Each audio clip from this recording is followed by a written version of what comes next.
tant qu'acteur, en l'occurrence, vous vous sentez investi d'une responsabilité de raconter certaines histoires, de les mettre en avant? Oui, mais c'est pas comme ça que je l'ai choisi.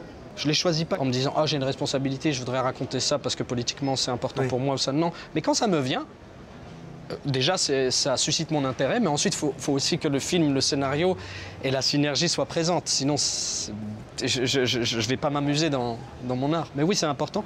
Et quand on interprète certains personnages, on a une responsabilité envers les gens qu'on va raconter, à qui on va ressembler, qui nous prêtent leur histoire. Par exemple là, dans Alpha, les personnages comme Amine, moi j'avais une responsabilité qui m'est propre et qui m'appartient. J'avais pas besoin de la partager avec d'autres. Envers ces gens qui sont malades, qui sont regardés comme des fantômes et qui en souffrent et qui finalement, c'est des gens qui n'ont pas été écoutés, regardés quand ils étaient enfants à un endroit. Il y a un manque qui vient être comblé par ça. Ou quand je dois faire Charles Aznavour, j'ai une responsabilité envers la famille. Ou si je fais le Mauritanien, j'avais une responsabilité envers Mohamedou. À ces endroits-là, ouais. Ça, je le vis pleinement. Salut Brut, je suis avec Tahar Rahim qui est à l'affiche du nouveau film de Julia Ducournau qui avait reçu la Palme d'Or pour Titane il y a 4 ans. Salut Tahar. Salut Augustin. Vous êtes né en tant qu'acteur ici, quelque part avec la projection au Festival de Cannes d'un Prophète de Jacques Audiard. Est-ce que vous vous souvenez dans quel état était le jeune Tahar Rahim quand il est venu ici pour la première fois? Bien sûr, absolument, c'est un souvenir impérissable, ça on peut pas l'oublier. C'était ma première fois à Cannes après avoir nourri le rêve d'être acteur pendant 14 ans. Donc c'est la concrétisation d'une forme de fantasme qui devenait réel.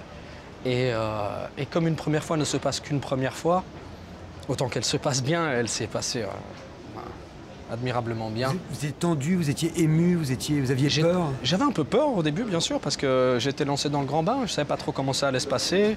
Je ne savais pas ce qu'était l'exercice de la promotion, comment parler, quel chemin prendre pour parler d'un film. Et puis, j'étais aussi excité à l'idée de monter les marches, d'aller présenter le film. Et puis à la fin de la projection, il se passe un truc assez émotionnel, très très fort, où tout d'un coup on reçoit tellement d'amour. Je me souviens avoir dit à mes amis en rentrant, ça déborde, prenez-en. C'est un film, Alpha, qui a demandé une préparation physique assez inouïe.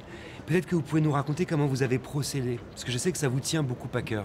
Effectivement, le travail du corps est très important pour moi, parce que j'ai besoin de passer par le corps pour ensuite aller construire la psyché, mais parfois ça se fait en même temps. Mais c'est un endroit nécessaire, c'est comme s'il fallait que je vide ma personne pour laisser rentrer quelqu'un d'autre. C'est assez complexe, mais... Et celui-ci, c'était nécessaire. À la lecture du scénario et connaissant le travail de Julia, sur les corps précisément, je savais que c'était inévitable d'avoir l'état physique de ce personnage. Mais Julia ne m'a pas demandé d'aller aussi loin. Mais j'en ai eu besoin. Il fallait que je pousse et je pousse et je pousse jusqu'à atteindre quelque chose qui me sublime quelque part, qui me déplace en termes de sensations. Pour être très concret, un amaigrissement, un travail précisément sur votre peau, sur votre façon de bouger. En fait, vous avez besoin d'atteindre ce corps-là pour devenir le personnage. Exactement. Et c'est vrai que la perte de poids, c'est quelque chose qui peut impressionner quand on voit, etc. Et c'est vrai que c'est pas simple à faire. Il m'a fallu 3 mois, mais j'étais bien surveillé. Médicalement, tout va bien. Mais c'est vrai que c'est la porte d'entrée dans l'univers d'un personnage. Ensuite, il faut le créer derrière. Et ça, c'est toute cette histoire de gestuelle. J'ai passé du temps avec une association qui s'appelle Gaïa, qui vient en aide aux usagers de la seringue. J'ai fait du bénévolat, je les ai observés, leur manière de bouger, d'observer, leur façon de voir, le vide dans les yeux, ensuite, voilà, toutes ces choses-là. Mais c'est fou l'intensité que vous proposez, en fait, Tahar Rahim. Dans chacun de vos rôles, vous êtes connu pour être un grand travailleur. Est-ce que parfois vous vous faites peur? Est-ce que parfois vous vous dites, je vais un peu trop loin? Cette fois-ci, je me suis dit que peut-être que j'ai fait un pas trop loin, particulièrement sur la fin du tournage, où quand on est dans un état comme ça, on développe quelque chose qui s'appelle la dysmorphophobie, où tout d'un coup on n'a plus trop la sensation de se voir maigrir. Et du coup on pousse, on pousse, on pousse. Et puis j'étais à la limite où vraiment, physiquement ça a été très dur, mais heureusement ça s'est bien passé. Mais peut-être un peu. Mais en même temps, dans la souffrance, il y a toujours une forme de jouissance. Et il fallait que je réponde à la générosité qui m'était donnée par ma générosité à moi. Mais c'est aussi ça que vous êtes allé chercher chez Julia Ducournau, justement, ces défis d'acteur, cette expérience radicale qu'avait vécue Vincent Lindon, justement, dans Titane. Alors oui. D'abord, quand je reçois le scénario, c'est plutôt cette sensibilité-là, cette envie de travailler avec cette signature qui fait de Julia, pour moi, l'une des plus grandes cinéastes au monde, puisque quand on regarde 2 minutes d'un film, on sait que c'est le sien. Oui, c'est vrai. Et ça, c'est très très fort. C'est dur d'atteindre ça, parce qu'elle regarde la vie dans un autre prisme, c'est très rare. Mais en plus, elle nous le donne, elle nous le transmet.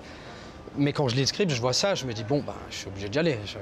C'est un cadeau, ce rôle. Robert De Niro recevait une palme d'honneur. Cette année, vous l'avez écouté, évidemment. Qu'est-ce que vous êtes dit? Bon, d'abord, j'étais toujours très, très heureux de le voir parce que c'est quelqu'un qui ne parle pas beaucoup, Robert De Niro. Mais quand il parle, ça fait sens. Il y a du poids, et il nous l'a prouvé encore une fois.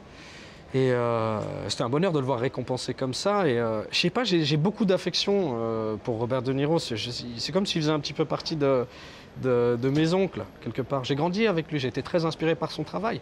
Et il fait partie des premiers personnages, et donc acteurs, auxquels j'ai pu m'identifier. Je ne m'identifiais pas trop quand j'étais enfant au cinéma que je recevais dans notre hexagone. Mais quand je découvre le nouvel Hollywood, je vois mes voisins. Et pourtant, on n'est pas de la même origine, on ne parle pas la même langue, mais toute cette espèce d'univers social, c'était chez moi. Vous l'avez rencontré? Oui. Qu'est-ce que vous vous êtes dit? J'étais un peu tout chose et j'ai pas voulu aller lui parler. Je me suis dit que c'était pas nécessaire. Qu'est-ce que j'allais lui dire de toute façon? Vous savez qu'il nous a confié à Brut, moi je vous donne une piste, qui rêverait de tourner avec Jacques Audiard, par exemple. C'est pas étonnant. J'ai une photo de lui où il tient un prophète dans les mains. Ouais. Il vous a fait un commentaire sur votre... On s'est regardé, il m'a fait son mouvement de tête, et je lui ai fait le mouvement de tête, et ensuite on s'est croisés et il m'a pris dans ses bras. Quand même, ça se passait de mots. C'est un signe de reconnaissance quand même. Ouais. C'était un très bon signe d'affection. Souvent avec lui, ça se passe de mots. Vous parlez aujourd'hui parfaitement anglais, Tahar Rahim. Vous avez beaucoup travaillé là-dessus et vous travaillez déjà aux États-Unis, en Angleterre, au Pays de Galles en ce moment. C'est un choix de carrière. Il y a cette ambition quand même internationale d'aller toujours plus loin, d'aller explorer justement des nouveaux mondes cinématographiques aussi chez vous.